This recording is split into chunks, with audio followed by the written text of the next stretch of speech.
In this video I'll be going through ISP task 3 on particle physics, which is in unit 4 of Edexcel physics. And in this video we're going to go through fundamental particles and how they come together to make everything we see in the world around us, and the idea of E equals hf and E equals mc squared in the creation of particles. Right, so let's go to explaining everything in task 3. So describe the structure of matter and antimatter in the world around us.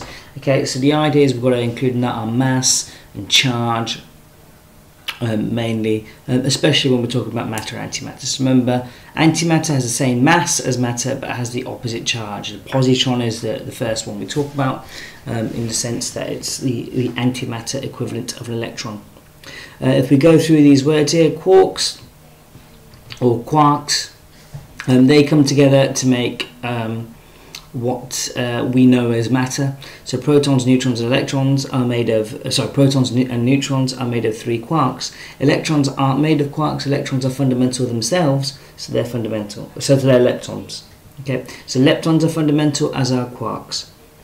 3 quarks come together to make protons and neutrons, and the 2 quarks that are involved to make this combination of 3 are up and down quarks. Okay, there's baryons, mesons and hadrons. Okay,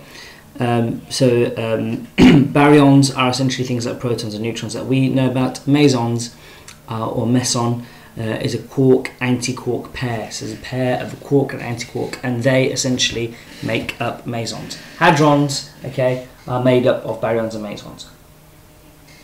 So if you're following this down, you'd start with fundamental particles that split off into leptons, which leads to the electron, and the other side of that split off from fundamental would go into hadrons, that splits then into baryons and mesons, and baryons splits into protons and neutrons and things that we know about there, and they're made up of 3 quarks, while the mesons or mesons are made of a quark-antiquark pair. Okay, so let's get stuck into some questions on this area. So task 3 questions, here we go. I'm just going to quickly walk away from the video for a second. I'll be right back. Just to go and pick up some more paper, I think, because I'm going to need it.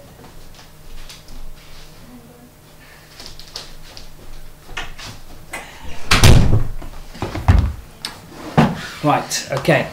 So the first question we've got here is about the Jefferson lab, and the results of an experiment involving the high-speed collision of electrons.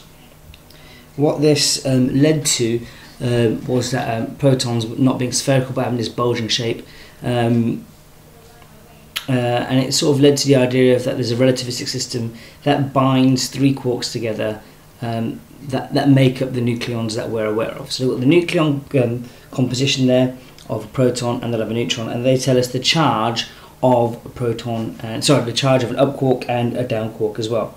So the first thing that we need to do is to figure out, to use the information table to show the charge of, how they come to the charge of a proton and neutron. Okay, so what we've got here is an up, down for the proton, up, down for the neutron. No, sorry, that's right, the first one. Up, down for the proton, and an up, down for the neutron. Okay, so protons, neutrons and pions are all hadrons. Okay, so we've come across the idea of hadrons before. Now we've got another hadron there called a pion. There are 2 types of hadron with different quark combinations. Complete the table below to name 2 types of hadron. So we'll just mention those. There's baryons for protons and neutrons, and there's mesons for pions. State the difference in quark composition between the 2 types of hadron. 3 quarks, quark-antiquark pair. I'm just going to show you at this point, highlight in the mark scheme, they're very specific over it being a quark-antiquark pair. I'll just go a bit further down. Yeah, quark-antiquark. Okay, you've got to mention that very clearly. Okay.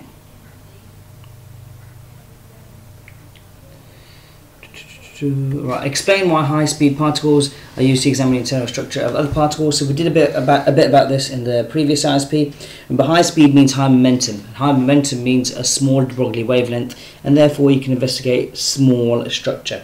So that's the main reason we use high speed.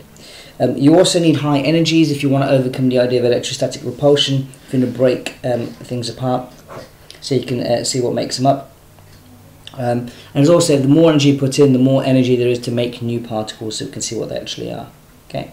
So remember, if you're mentioning de Broglie wavelength, you've got to remember the idea of diffraction, and link that to the equation of lambda is equal to h over mv. So there's a relativistic. The question mentions the idea of a relativistic system. So the condition required for this is near the speed of light. Okay, so near the speed of light is what we're talking about when we mean relativistic.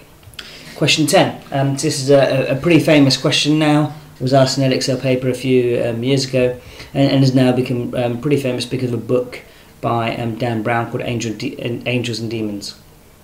So two characters talk about the idea of antimatter, and it's a massively flawed discussion in terms of the physics,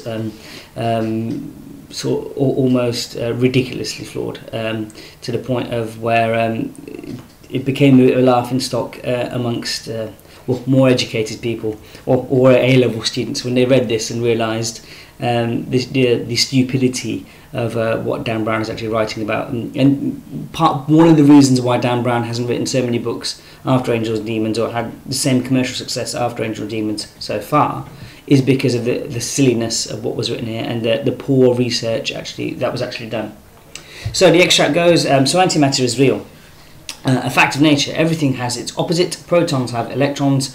Up quarks have down quarks. There's a cosmic symmetry at a subatomic level. In the context of antimatter, comment on the scientific accuracy of the two statements in bold. Okay, well, if he's talking about antimatter, protons and electrons are not an antimatter-matter pair. That is not what they are. Okay, they are both matter. So there's a big mistake there made there. If it's an antimatter, they've got to have the same same mass, but opposite charge. Okay, they've got to be made up of the same stuff essentially as well, and these two are not. Protons are made up of quarks, while electrons are fundamentals themselves. Okay, so that's completely incorrect in there. Up quarks have down quarks. Well, the idea of an up quark and a down quark being up quark and a down quark being a antimatter pair is completely incorrect as well, because of the fact that up and quark are both two types of quark, but again they're not matter and antimatter. If it was an up quark and an anti-up quark, that would be matter and antimatter. Okay, so this is talking about the fact that this has a certain charge and this has a different charge, but there's no sort of symmetry in the two, apart from the fact that one is positive and the other is negative. One is positive 2/3 and the other one's minus 1/3. Okay, so this does not work. And it was very, very poorly executed in terms of what was written there. So all the points that we've stated there are clearly written in marks. Okay, so we've got another extract. There will be no way to separate the particles from their antiparticles. He applied a magnetic field. Matter arced right, antimatter arced left. Comment on the physics of this method for separating particles from antiparticles. Okay, so the idea that Dan Brown has potentially got in his head here is the idea that they have opposite charge, and therefore if you apply a magnetic field across them, they would curve in different directions. Okay, so there's a bit of correctness to what's being stated here. Well, no, actually, there is correctness to what's been stated here. You can use a magnetic field to arc matter in one direction, antimatter in the other direction, because they have opposite charge. But yeah, so that one is correct. Extract 3. You collected visible amount of antimatter, 5,000 nanograms, plasma containing millions of positrons. Calculate how many positrons there would be in a sample of 5,000 nanograms. Okay, well in 5,000 nanograms, so it's 5,000 times 10 to the minus 9 would be 5,000 nanograms, and then you divide that by the mass of one electron, okay, which is 9.11 times 10 to the minus 31, and that would give you the number of positrons that were actually collected. Okay. Extract 4. So that's a pretty straightforward question, this one over here. Extract 4. Antimatter releases pure energy, a 100% conversion of mass to photons. So don't look directly at the sample, shield your eyes. A positron annihilates with an electron to produce 2 identical photons. Calculate the wavelength of each photon.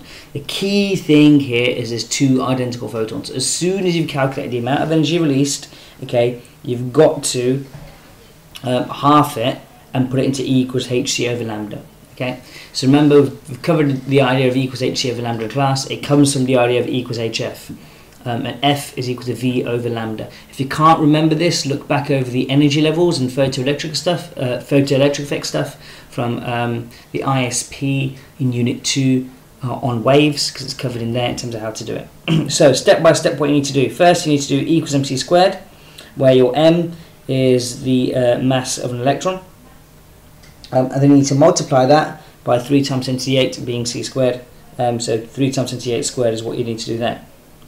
Then you need to take that energy and put that into E equals hf, or substitute in c over lambda for f. So you rearrange for your lambda and should end up with something in the region of about 2 times 10 to the minus 12, 2 times 10 to the minus, 2 times 10 to the minus 12-ish, about. Right. Calculate on whether the 2 sentences in bold in relation to the wavelength you've calculated. Okay, so it's saying that it's shielding your eyes, so it's saying it must be visible light. Well, that frequency is not visible, that wavelength, sorry, is not visible light. Okay, so there's a big mistake there. Right, nice table here. Whenever you see a question like this, it's pretty straightforward what they're going to be after, just ticking the right box for which ones apply to which. So, neutrons, remember, are baryons, okay, everyday matter, baryons, but they're also hadrons, because hadrons make up both baryons and mesons, remember. So top two, these two over here for neutrons. Okay, remember a neutrino is a lepton, and so is a muon. A muon is just a lepton. Okay, so nice questions to get. Particle energies are often quoted in the units of mega electron volts, show that the base units of an electron volt can be expressed as kilogram meter squared seconds to the minus 2. So the first thing you've got to really do there is use the idea of EV equals half mv squared, okay, and saying that EV, remember, is a joule, and therefore show that joules is kilogram meter squared in kilogram meter squared per second to the minus 2.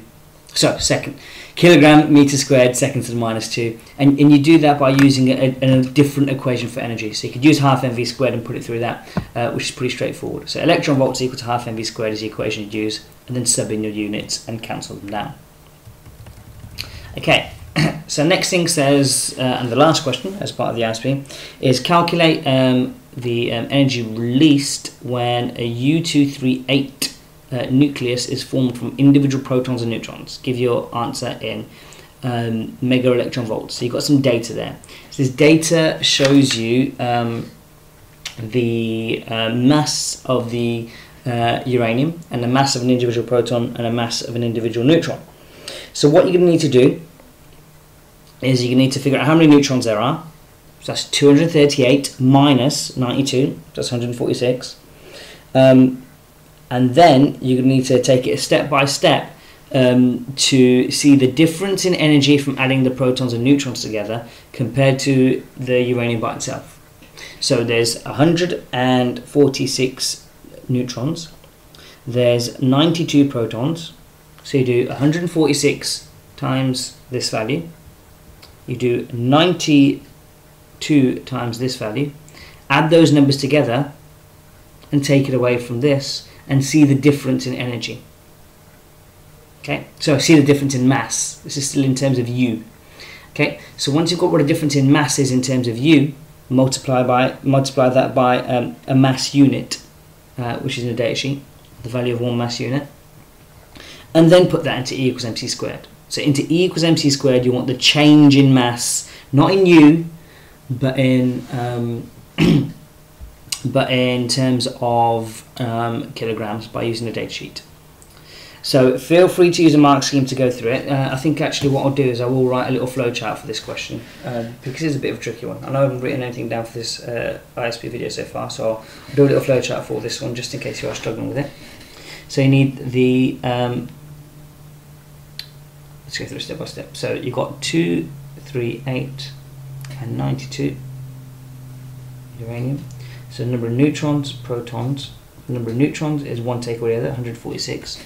Number of protons is 92. So the idea that you need to do is 146 times 136 times by that's going to be neutrons, and you need to add to that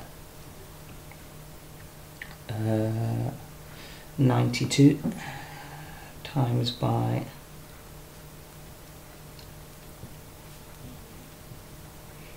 that one. Okay, so that's going to tell you the amount of mass of protons and neutrons.